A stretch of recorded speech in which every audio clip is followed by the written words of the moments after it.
పరీక్షింపబడుతూ. యాకోబు పత్రిక 1 అధ్యాయం 3 వచనం.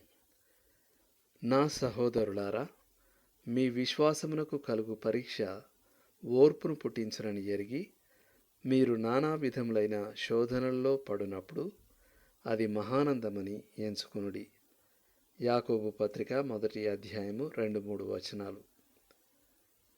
ప్రభువు మన జీవితాల్లో ఓర్పును, గుణశీలాన్ని పెంపొందించే ఏకైక పద్ధతి మనలను శ్రమలకు గురి చేయడం ద్వారా.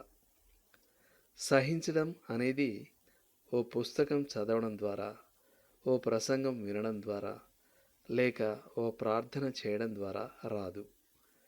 మనం జీవితంలోని కష్టాల గుండా వెళ్ళి తీరాలి. దేవునిలో నమ్మిక ఉంచాలి. ఆయనకు లోబడాలి. దాని ఫలితం ఓర్పు, గుణశీలం. ఈ సత్యం ఎరిగిన వారిగా మనం శ్రమలను ఆనందంగా ఎదుర్కోగలం. అంతిమ ఫలితం దేవునికి మహిమ తెస్తుందని మనకు తెలుసు.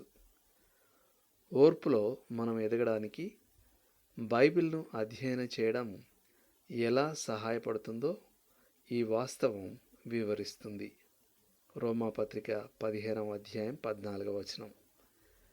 మనం అబ్రహాము, యోసేపు, మోషే, దావీదు, చివరకు మన ప్రభువు గురించి చదువుతుండగా శ్రమల గురించి దేవునికి ఒక ఉద్దేశం ఉందని మనం గ్రహిస్తాం. మనం ఆయనను నమ్మినప్పుడు దేవుడు తన ఉద్దేశాలను నెరవేరుస్తాడు. అర్థం చేసుకోగలిగే మనసుకు ప్రత్యామ్నాయం లేదు. సాతాను జ్ఞానం లేని విశ్వాసులను ఓడించగలడు. కానీ బైబిల్ను ఎరిగిన, దేవుని ఉద్దేశాలను అర్థం చేసుకోగలిగిన క్రైస్తవులను వాడు జయించలేడు. లోతుగా ఆలోచించాల్సిన విషయం. మరోసారి మీ విశ్వాసం పరీక్షించబడినప్పుడు సనగడానికి బదులు మీరు ప్రయత్నించగలిగిన కొన్ని ఇతర ఎంపికలు ఏవి? ఆమేన్.